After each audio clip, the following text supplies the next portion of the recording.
"28 Years Later" is written by Alex Garland and directed by Daniel Boyle once again, and tells the story of how society in the United Kingdom has rebuilt itself over the many years after the outbreak of the rage virus. We focus mostly on this one family on this little island, but as the one child of this family, Spike, decides to venture out into the mainlands even more than before, he discovers horrors but beauty at the same time. Let me get this out of the way first, is that I want to say that I just recently watched the first two movies, 28 Days and 28 Weeks Later, recently, in preparation for this film. You can check Letterboxd for my ratings for those two films and a quick blurb on what I thought about the two of them.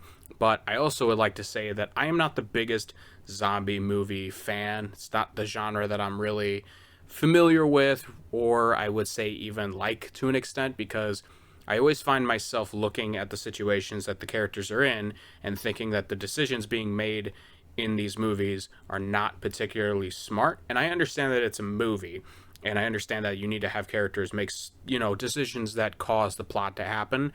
But in my personal opinion, I feel like the decisions made in a lot of these types of movies are dumb and unrealistic. And yes, these are zombies in my opinion.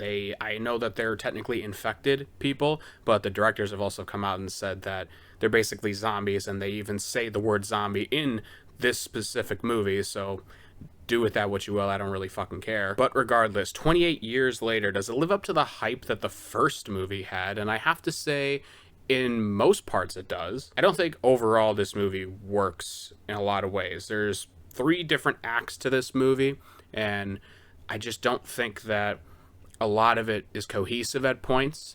I think that the first act is really enthralling, and I wanted way more of that stuff, but once you get to the second act, it's kind of meandering and it doesn't really work, and it gets me really annoyed.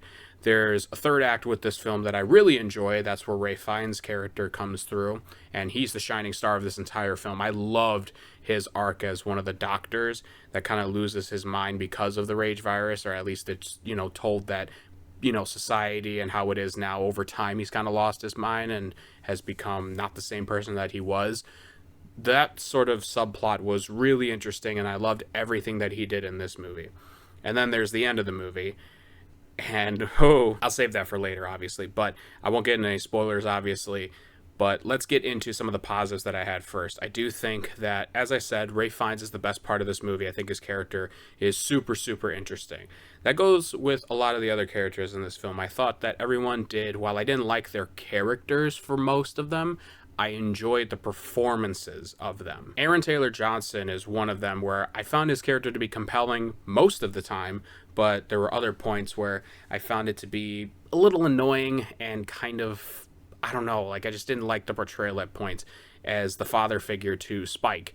And it's all in the beginning of the movie that I enjoyed, and then later on, even in that beginning portion, he does things where he's taking Spike to go hunt for the first time to kill some of the infected, and there are points where he's showing to be a loving father and a stern teacher, and then there's other points where it just kind of feels mixed. It doesn't work well. One of the best actors in this film is actually a child actor by the name of Alfie Williams. He's the one that plays Spike in this, and you'd be surprised to see how much time he actually gets in this film. He's actually really good, but based on what the trailers show you, he's in this a lot more than any of the other characters that are presented in any of the trailers. That also says something to me a little bit too. I wanted a little bit more Aaron Taylor Johnson, but again, some of the character choices he makes I'm not very fond of, which I guess is for the better that he's not in the film entirely. But like I said, Spike as a character, he's relatively interesting, and the portrayal of him is a lot better than what I think is what the script had written for him. And Jodie Comer is also in this movie as the mother, and she's fine. She doesn't get a lot to do at the beginning of the film, and she kind of feels like a burden a lot of the times throughout, and kind of took me out of it. I'm not saying that she was bad in the movie. She's good in the movie. I just think her character isn't good in this. And I will say another positive that I have is the atmosphere that it builds compared to the other ones. Because this is 28 years later, we're seeing a society rebuild itself, and I really like the island that they're on. It's basically described as this really long kind of pathway to get to this island.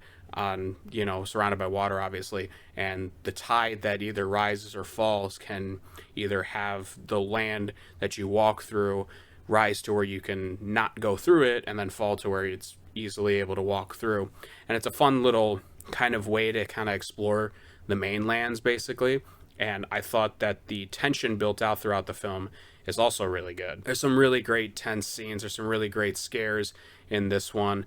And the infected are, I won't give too much away because some of the trailers don't really do a ton of that, but some of the infected have different variations of themselves now, and they've evolved basically. And one in particular is insane, and I see a lot more of him than I think I wanted to see of him, if you're catching my drift, kind of. But regardless, that sort of stuff is fun in this film. That's what the new creative choices that they make in this, that is really fun.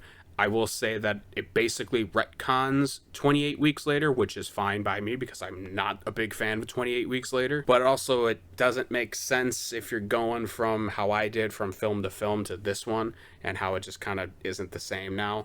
Which, better for worse, sure, retcon the movie all you want, it's your movie. But I think that the stuff that they introduced in this is fun, and there's good concepts with it. But when you look at it as like the broader scope of things, it starts to come down a little bit. And I will say the production looks good. There are some things in there that I didn't wish that they did. There's some specific kills that they do in this movie where an arrow will go through one of the infected, and then and it's all over the marketing, so it's not really spoiling here anything. It's more of an interesting thing here.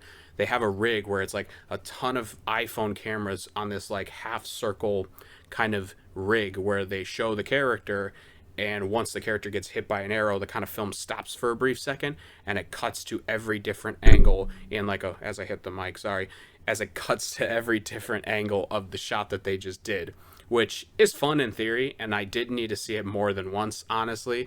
They kind of do it a little bit more than I wish they would have done, but if you're into creative little camera work, stuff like that, at least there's that for you. Everything else, though, I'm just not the biggest fan of in this film. As I said, I'm not a big fan of these zombie movies because of the character decisions, and the character decisions in this are dumb. And I don't like some of the things that they do in this, especially with certain types of characters as well.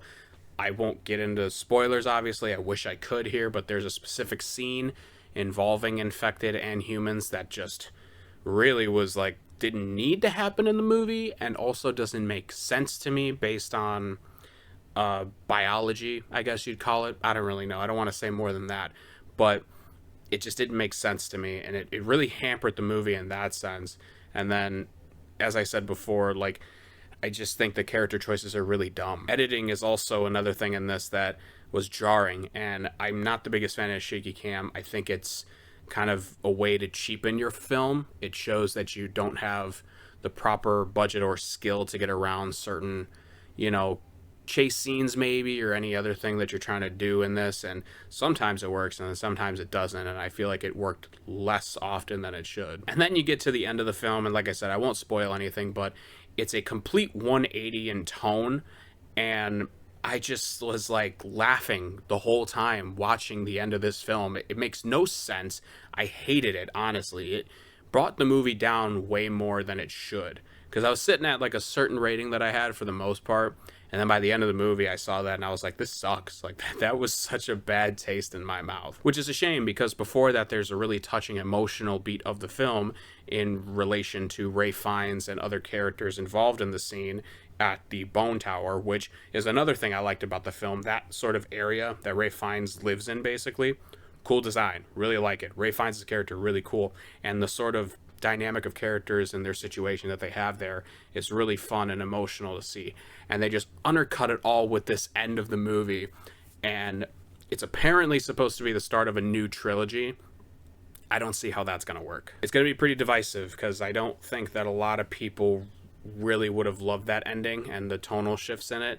And I know that the film critic score is a lot higher than the audience score on Rotten Tomatoes at the time of this recording, and I guess I can see why. It's a very art house film, especially there's some things that I did enjoy where it had like showing the infected eating deer, and it would be shown in all red lighting except for their eyes would glow yellow, so that was at least fun. All in all, it's a mess of a movie, and something that, Again, not the biggest fan of the zombie genre, and if you are, you might get some kicks out of it, but for me, just wasn't it. I'm going to give 28 Years Later 2.5 stars. Thank you guys so much for watching. Look forward to more reviews very soon. I do have a Life of Chuck review coming very soon. I just saw it today, in fact, and I absolutely love that film, so I do definitely want to talk about that. We also have all the socials down below, so you can go check out my TikTok, where I did a review for The Materialist recently. I've also done stuff on Twitter, and I've done stuff on Letterboxd. Again, as stated earlier in the film, you could see my ratings for the 2 previous 28 weeks franchise. I don't know what you would call it. You can see my ratings and general thoughts on those 2 films. Anyways, guys, we're going to wrap it up here. Thanks so much for watching. Keep those cinemas alive. And I will talk to you all next time.